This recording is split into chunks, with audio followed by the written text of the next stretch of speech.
Hello everyone, how's it going? I'm Wakrendor and welcome back to another episode of Pointless Top 10, a show where we make top 10 lists out of pointless things. Why are we flying by this pointless statue in Booty Bay? Because inside pointless things are treasure. Let's begin. Number 10 is the Forgotten Coast along Feralis, and this is one of my most underrated beaches actually, because you wouldn't really think of it as a beach because there's a lot of dirt and grass, and it's not your typical like, yeah, let's go to the beach, dude. But it's very green and vibrant and colorful, and it's just very scenic, and I really love that about it. And I generally love Feralis as a zone anyway, but this was one of my favorite places in Feralis. Look, the giant loves it. He's just chilling in the water, having a good time. He understands. Number 9 is in Silithus, of all places. You might think, wait, what? A beach in Silithus? What are you talking about? But on the western coast, there is this little island-type beach right along the shoreline, and it's just one little spot. You have to get some fatigue to get there, but once you do get there, it's very relaxing, and you can watch the sunset. It's actually a very nice place to watch the sunset, and yeah, just go chill there one day if you're feeling stressed out. It'll probably de-stress you, unlike actual Silithus. Number 8 are the beaches behind Booty Bay. It's where all the pirates are. It's where a lot of events take place. It's just it's your typical like tropical Stranglethorn Beach, and there's Jaguaro Isle. I don't even know how to say it. It's the island with the pets and stuff. You know what I'm talking about. This was actually going to be where Darkshore was, but I had to take Darkshore off the list just because it was pretty depressing, like going there and being like, oh yeah, this is all destroyed. Sorry to remind you about that. Number 7 are the beaches of Westfall, and I had to pick the beaches of Westfall because it's just, how could I not? How could I not pick the beaches of Westfall? That's such a political answer. How could I not do that?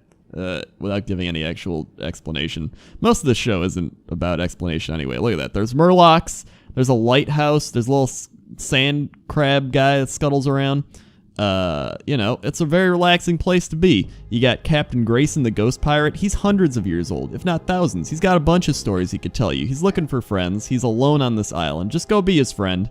And look at that. There's even something for the vultures. They got a nice big fish on land to eat. I guess the only thing it's not for is fish on land. But I mean, you can't please everyone, right?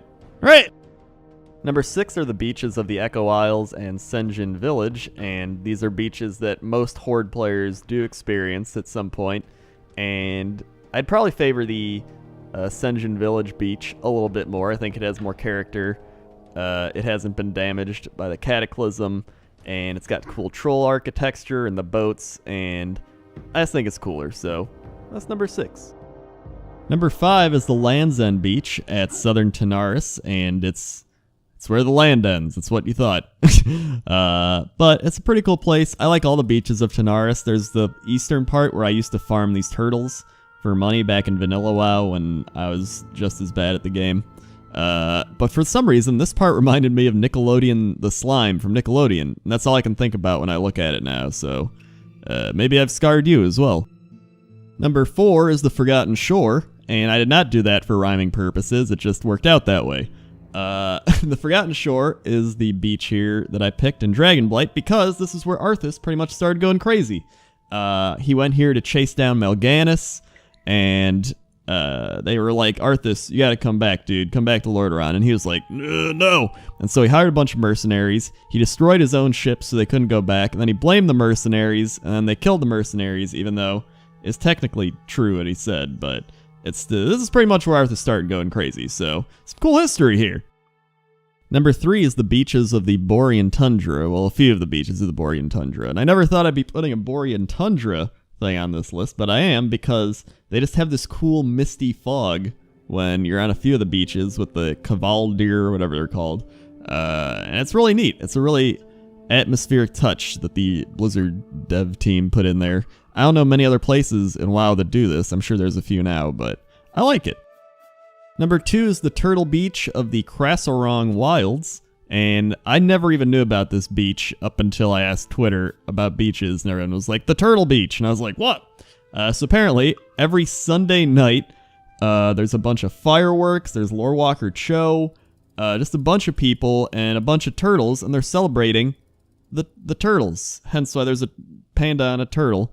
I'm not going to actually show it on this show, because this is a pointless show without content, but go see it. It's Sunday night. And number 1 is the beach we fly by every time we start an episode of Pointless Top 10. And this is my one chance to put this little island thing we fly by into an actual list of top 10 things. Unless I did one on statues, in which case you know what number 1 would be. So hey everybody, it's the End Slate song, so clap your hands and come sing along. Or just click the links, that's okay too.